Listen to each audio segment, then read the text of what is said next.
Okay, let's be real. Have you ever found yourself in a massive fight that started over something just tiny? A silly little disagreement that somehow spiraled completely out of control? Well, today, we're going to dive into the art of turning those destructive conflicts into something, well, useful. Something that actually leads to real understanding and connection. It almost always kicks off with something that seems totally trivial, right? We like to call this the unwashed cup mistake. You know that moment when a small, everyday annoyance suddenly becomes the flashpoint for a huge emotional blow-up? So, why? Why does this happen? Why do we get into these epic arguments over something as small as a dirty dish, a text message that wasn't answered, or even just the tone of someone's voice? It happens to literally everyone, and the reason is way deeper than you might think. Because here's the absolute truth of it. It's almost never really about the cup. Nope. That little thing is just the trigger. The real issue is all the unspoken frustration, all the unmet needs that have been quietly building up under the surface, just waiting for an excuse to explode. Think of it like a conflict bomb, and it has 4 stages. First up is accumulation. This is where you kind of swallow your feelings to keep the peace, right? You don't say anything. Then, bam, the trigger, our unwashed cup, which feels like the absolute last straw. That leads straight to escalation. This is when the conversation just blows up with those big generalizations like, you always do this, or you never help out. And finally, we hit the defense stage. This is where everyone just shuts down, starts blaming each other, or goes completely silent. Sound familiar? So, what's the real culprit here? Well, the diagnosis points directly to the way we communicate by default. Let's take a closer look at the language we all tend to use when we're frustrated. Yeah, it's the language of blame. The number one weapon in this kind of talk is the you statement. You know what I'm talking about? Phrases that start with the word you. They immediately sound like an accusation. They're all about judging the other person's character or their intentions. And, it just naturally puts them on the defensive. It completely shuts down any chance of having a real conversation. And wow, this slide just lays it out perfectly. Look at the difference. On the left, you've got the attack, you never listened to me. But on the right, the whole focus shifts to your personal experience. When I speak and you look at your phone, I feel unheard. See? It's not an accusation. It's you expressing your own feeling. One is a huge, sweeping judgment. The other is a vulnerable, honest truth. It's night and day.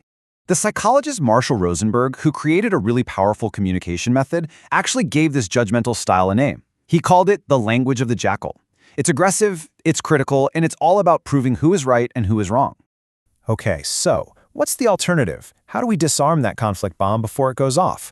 Well, let's walk through a clear 4-step process for communicating with real understanding.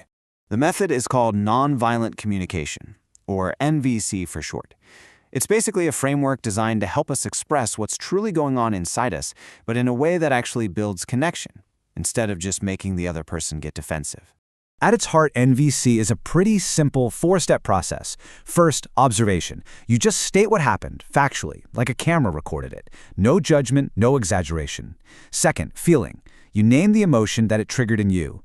Third, need. You identify the core human need that isn't being met. And fourth, request. You make a clear, actionable request. And this is key. It's not a demand. A real request is something the other person can actually say no to without punishment. So, what does this actually sound like in the real world? Let's try translating our communication from that jackal language into something a lot more compassionate. In Rosenberg's metaphor, the opposite of the jackal is the giraffe. And why a giraffe? It's kind of brilliant. It's because the giraffe has the largest heart of any land animal, so it symbolizes compassionate communication. The giraffe speaks from the heart with total clarity about its own feelings and its own needs. So here's a classic jackal statement. It's just full of judgment, irresponsible, and accusation. The immediate reaction to hearing this is almost always going to be defensivist. I mean, nobody wants to be called irresponsible. All right, now let's check out the giraffe translation. Notice how it follows those 4 steps perfectly. You said you'd turn off the game in 10 minutes, but 20 have passed. That's a pure observation. Just the facts. I feel angry, that's the feeling. Because my need to be heard is not being met. That's the core need hiding under the anger. And finally, could you please turn it off now so we can leave? That's a clear, polite request. There's no blame, just clarity. It's a total game changer. Now, this isn't just about how you speak. It's also about how you listen.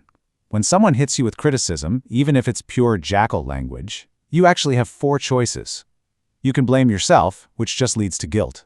You can blame them, which leads to anger. Or, and here's the good stuff, you can choose the path of understanding.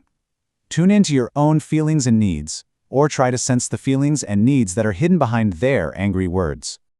You know, shifting our whole perspective on conflict can fundamentally change our relationships for the better. So let's reframe this whole thing. Why are arguments, when you do them right, actually helpful? First off, we have got to bust a huge myth. This idea that happy couples never fight is not just wrong, it's actually damaging. If you believe this, you start to feel like your relationship is failing anytime you disagree. But in reality, avoiding conflict is what truly creates distance. All those unaddressed issues just fester and eat away at the connection. Here's a really powerful way to think about it. An argument, when you strip it all down, is an attempt to connect. It shows that both people are still invested enough to actually fight for the relationship. It means they haven't given up. You know what's way more dangerous than a disagreement? Silence. Apathy. That's the real killer. So remember this, the goal is not a conflict-free life. That's impossible. The goal is to transform conflict from this destructive force into a productive tool, a tool for understanding, for negotiation, and ultimately for a much stronger connection. So what are some practical rules you can start using right away? Okay, first, one situation, one conversation. Don't bring up the entire archive of past mistakes. Stick to the thing at hand. Second, use I feel statements. We've covered that. Third, shift your goal. Your mission is to listen to understand, not to win the fight. And finally, if things get too heated, just agree to take a pause, take a break, and come back to it when you're both calmer. And that really brings us to the final, critical question you have to ask yourself the next time you feel a conflict brewing. What is your true goal here? Is it to prove you're right, to win this battle, or is it to understand the person you care about and find a way to move forward together? The choice, as always, is yours.